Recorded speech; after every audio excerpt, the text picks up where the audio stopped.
I need to see your papers. Are you a U.S. citizen? Yes, I was born in Mississippi in 1948. I served 2 tours in Vietnam with the 173rd Airborne. What's this about? We've received information that you may not be legally present in this country. I need documentation proving your citizenship.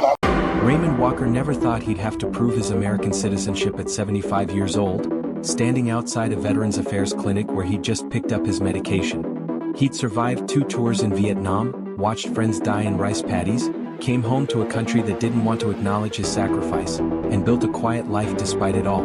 Now a Homeland Security Investigations agent, responding to what would later be revealed as a malicious false report, was demanding papers from a decorated combat veteran in a strip mall parking lot. The surveillance cameras caught every moment of the confrontation that would expose how easily federal power could be turned against those who had given everything for their country. This is the story of how one man's refusal to be diminished, backed by irrefutable evidence of service and citizenship, would result in a $16.8 million reckoning. Before we continue, where are you watching from? If this is your first time here, please hit that subscribe button. Stories like these need to be shared, and your support helps us bring more truth to light. Raymond Walker's life had been defined by service and survival. Born in Greenwood, Mississippi in 1948, he'd grown up during the tail end of Jim Crow, the youngest of 6 children raised by a mother who cleaned houses and a father who worked at the cotton gin. He'd watched the civil rights movement unfold from the perspective of a small southern town where change came slowly and often violently.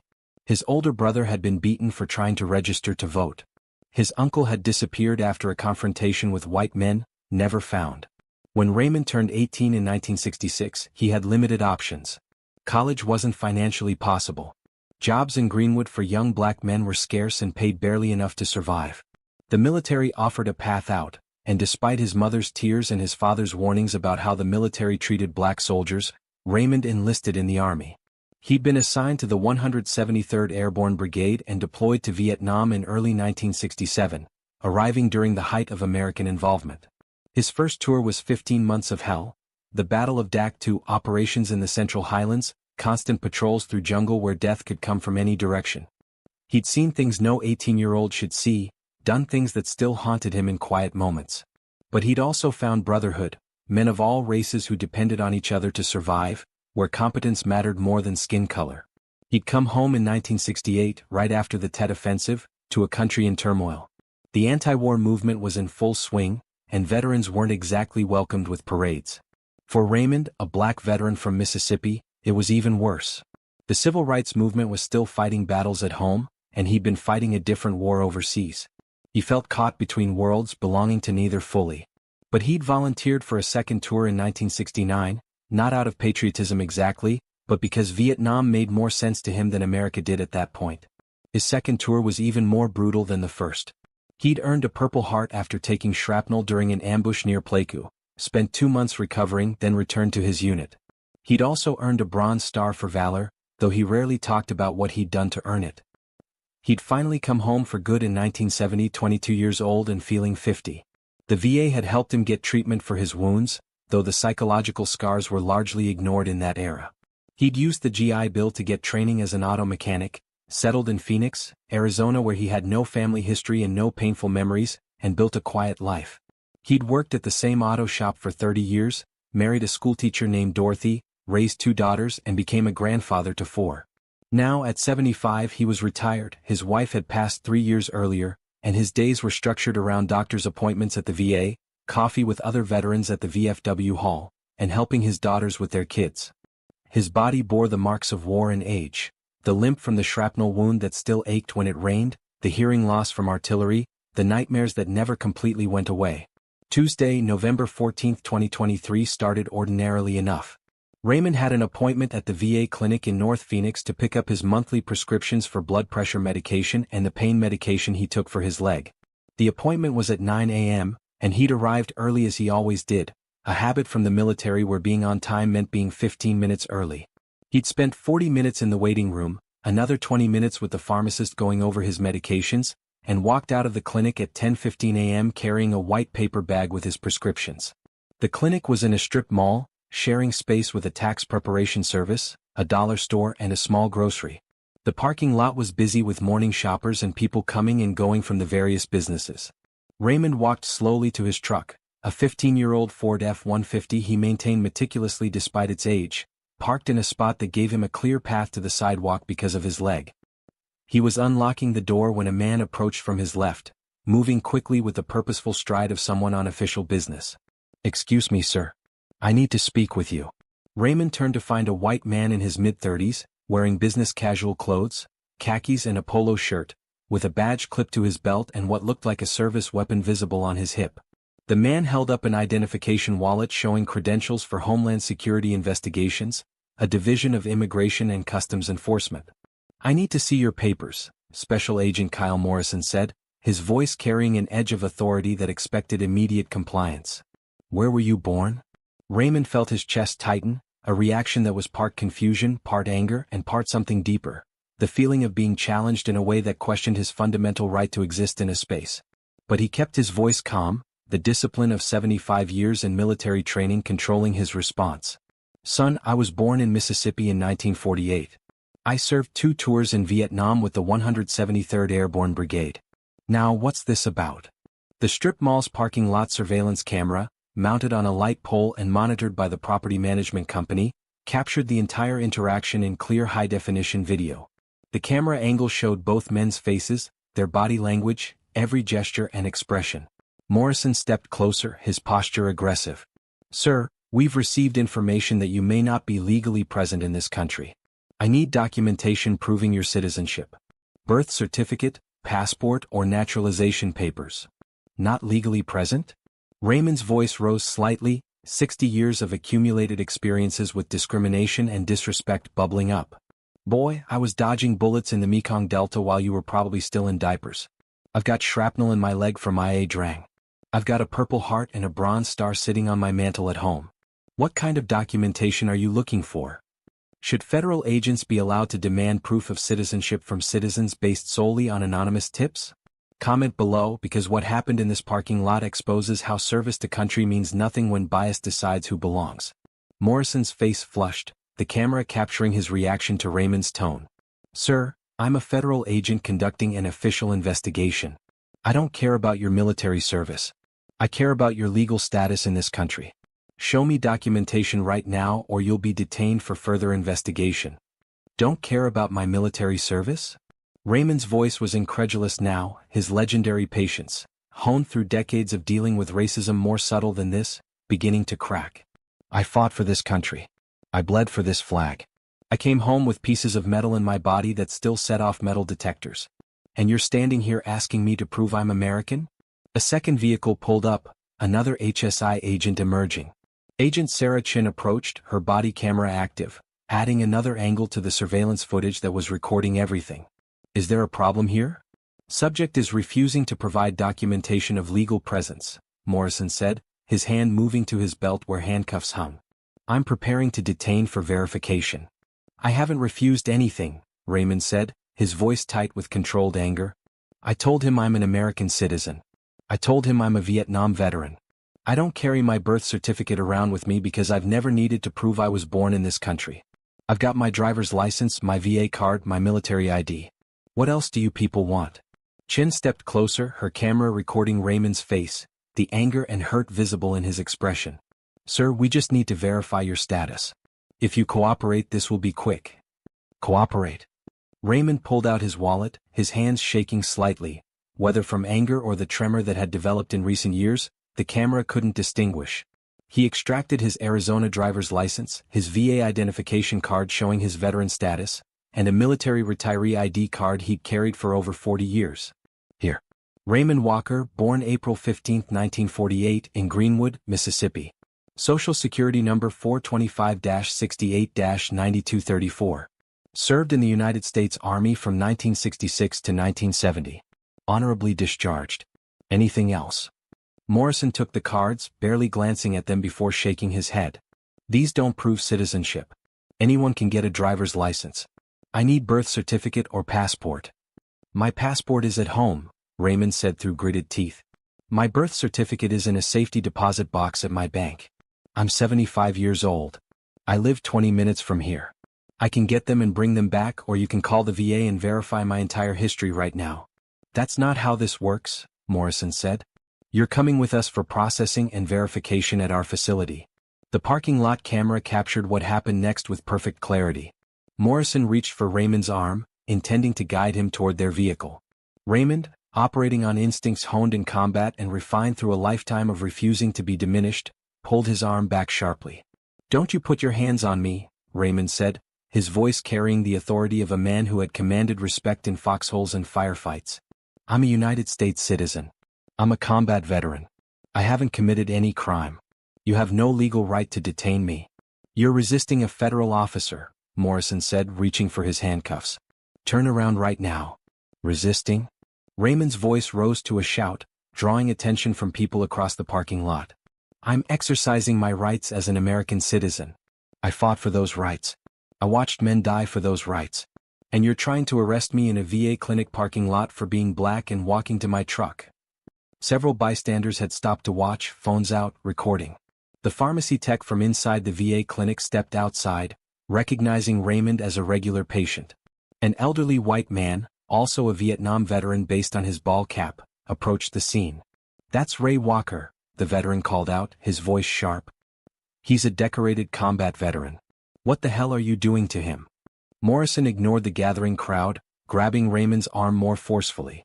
Raymond, despite his age and his leg, was still strong from decades of physical labor and military discipline. He pulled away again, stumbling slightly as his bad leg buckled. Chin moved to assist, and together they forced Raymond's hands behind his back. The parking lot camera captured it all.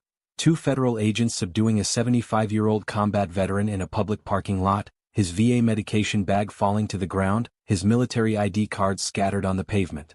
The handcuffs closed around Raymond's wrists, and for the first time since the Tet Offensive in 1968, Raymond Walker felt truly helpless. Not afraid, he'd faced down enemy fire and survived, but helpless in a way that hurt worse than shrapnel, in a way that cut deeper than any jungle ambush. "This is wrong," he said, his voice thick with emotion. "Everything I did, everything I sacrificed, and you're treating me like I don't belong in my own country." They walked him to their vehicle, the crowd of bystanders growing larger and more vocal. The Vietnam veteran was on his phone, calling someone. The pharmacy tech was recording on her phone. Other people were shouting questions, asking what was happening, demanding to know why a veteran was being arrested. Morrison and Chin ignored them all, placing Raymond in the back of their vehicle, separated from the front seats by a metal barrier. Chen's body camera captured Raymond's face through the barrier, the tears streaming down his weathered cheeks, the disbelief and betrayal evident in his eyes. "I killed people for this country," Raymond said, his voice barely audible. "I watched my friends die. I came home with nightmares that never stopped. And this is how you treat me? This is what my service means." The drive to the HSI field office took 35 minutes. Raymond sat in silence for most of it, his mind cycling through memories.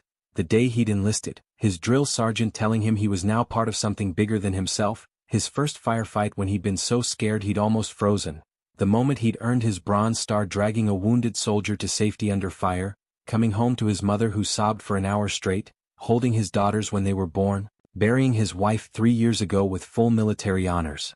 All of it felt meaningless now, cheapened by sitting in the back of a federal vehicle with handcuffs on his wrists. At the field office they processed him like any other detainee. Fingerprints, fingers that had pulled triggers in Vietnam, that had held dying men, that had worked on car engines for 30 years. Photos, a mugshot of a decorated combat veteran. Property inventory, his wallet, his medications, his keys, his military ID cards placed in a plastic bag. "I want to call my daughter," Raymond said as they finished processing. "I have the right to a phone call." "You'll get your call after we verify your status," Morrison said, typing information into a computer. "Verify what?" Raymond's patience was exhausted now, replaced by cold fury. "I gave you my social security number. Run it through your system. Call the Department of Defense. Call the VA. I've been in government databases for 55 years. Everything about me is documented, verified, and on record. What exactly are you verifying?" Morrison didn't answer, but he did enter Raymond's information. The response came back within minutes. Raymond Walker, U.S. citizen by birth, social security number issued in Mississippi in 1948, military service from 1966 to 1970, honorable discharge, Purple Heart recipient, Bronze Star recipient, VA benefits recipient since 1970, no criminal record, No immigration violations because he was a natural-born U.S. citizen. Morrison stared at the screen, his face paling. Chin, reading over his shoulder, closed her eyes briefly. They had just detained, handcuffed, and processed a decorated American combat veteran based on an anonymous tip that was clearly false. "Mr. Walker," Morrison said, his voice stiff, "there appears to have been an error. You're free to go." "An error?" Raymond's voice was quiet but carried more weight than any shout. "You detained an American citizen. You handcuffed a 75-year-old combat veteran. You humiliated me in front of my community. And you call that an error?" They returned his property and removed the handcuffs. Raymond rubbed his wrists, the skin red and irritated, and looked at both agents with an expression that made them avoid his eyes. "I want to know what information you received that made you think I wasn't American," Raymond said. "I want to know who reported me and what they said. And I want it in writing." Morrison hesitated, then printed out the complaint that had triggered the investigation. Raymond read it, his hands shaking with rage. Anonymous caller had reported suspicious foreign-looking male at the VA clinic, claiming he didn't sound American and might be using false documents to access VA benefits. No name. No specific evidence. Just foreign-looking and didn't sound American. "Foreign-looking," Raymond repeated, his voice dripping with contempt. "I'm a black man in America, and someone decided that made me foreign. And you responded without question, without verification, without any actual investigation. You just saw a black man and assumed the anonymous racist was right." Neither agent had a response. They couldn't meet his eyes. Raymond walked out of the field office at 2:15 p.m., 4 hours after being detained in the parking lot. His daughter was waiting outside, having been called by the Vietnam veteran who'd witnessed the arrest. She'd canceled her work meetings, picked up her father's truck from the VA clinic, and driven to the federal building with a fury that matched her father's. "Dad, are you okay?" She embraced him in the parking lot, and Raymond broke down completely, sobbing against his daughter's shoulder in a way he hadn't since his wife's funeral. "They treated me like I don't belong here," he said between sobs. "After everything I did, everything I gave, they treated me like I'm nobody." But Raymond Walker was not nobody. He was a decorated combat veteran with documentation, with witnesses, with security footage, and with a daughter who happened to be a civil rights attorney. Within a week, she had assembled a case that would make headlines and change policies. The lawsuit, Raymond Walker versus United States Department of Homeland Security, Special Agent Kyle Morrison, Special Agent Sarah Chin, was filed in federal court 3 weeks after the incident. The complaint was devastating: violation of Fourth Amendment rights, false imprisonment, racial profiling, age discrimination, intentional infliction of emotional distress, and deprivation of rights under color of law. The evidence was overwhelming. The parking lot surveillance footage showed everything. Agents confronting a man holding a VA medication bag, demanding papers, rejecting military ID, forcibly detaining him despite his age and his protests. Chen's body camera footage, reluctantly turned over during discovery, corroborated the surveillance video. Witness statements from the pharmacy tech, the fellow Vietnam veteran, and other bystanders all confirmed Raymond's account. Most damning was the anonymous complaint itself, which couldn't withstand even basic scrutiny. "Foreign-looking, and didn't sound American," applied to a black man from Mississippi who spoke with a Southern accent, revealed the purely racial motivation behind the report. And the agent's failure to conduct any actual investigation before detaining Raymond, despite his military ID, his VA connection, his obvious age, showed a pattern of assuming guilt based on race. The case went to trial 18 months later. The federal courthouse was packed daily with veterans organizations, civil rights groups, and media covering every moment. Raymond testified for 2 full days, walking the jury through his life: growing up in Jim Crow, Mississippi, enlisting to escape poverty, surviving Vietnam, coming home to a country that didn't appreciate his sacrifice, building a quiet life, and then being detained at 75 for the crime of being black in a parking lot. "I've carried shrapnel in my leg for 54 years, he told the jury, his voice breaking. "Every morning I wake up, I feel it. Every time it rains, I'm reminded that I bled for this country. I've got nightmares about things I saw and did in Vietnam. I've lost friends whose names are on a wall in Washington. And after all that, an anonymous racist makes a phone call, and federal agents decide I need to prove I'm American. Tell me, what else could I have done? What else could I have been? How many more times do I have to prove I belong?" His daughter testified about finding her father sobbing outside the federal building, about the change in him after the detention, about the proud man who had raised her being diminished in his own eyes. Military records specialists testified about Raymond's service, his decorations, his honorable discharge. Constitutional law experts testified about the Fourth Amendment violations, the lack of probable cause, the illegal detention. And the surveillance footage played in the courtroom over and over, showing a decorated combat veteran being treated like a criminal in the country he'd fought to defend. The jury deliberated for 9 hours. When they returned, their verdict was unanimous, guilty on all counts. The damages award was extraordinary, $16.8 million total. $5.3 million in compensatory damages for emotional distress, false imprisonment, and violation of constitutional rights. $11.5 million in punitive damages, calculated to send an unmistakable message about the cost of racial profiling and the violation of veterans' dignity. Raymond sat quietly as the verdict was read, his daughters on either side of him, veterans filling the courtroom behind him. When the amount was announced, he didn't celebrate. He simply nodded, a soldier acknowledging a mission completed. Both agents were terminated. The supervisor who had failed to question the obviously flawed anonymous complaint was demoted. HSI announced sweeping policy changes: mandatory verification of anonymous complaints before enforcement action, requirements to accept military ID as valid identification, training on bias and veterans' rights, prohibition on detaining individuals at VA facilities without extraordinary justification. Raymond donated a significant portion of his settlement to veterans organizations and civil rights groups. He became a speaker at military events and civil rights conferences, telling his story not with bitterness but with a determination that it wouldn't happen to others.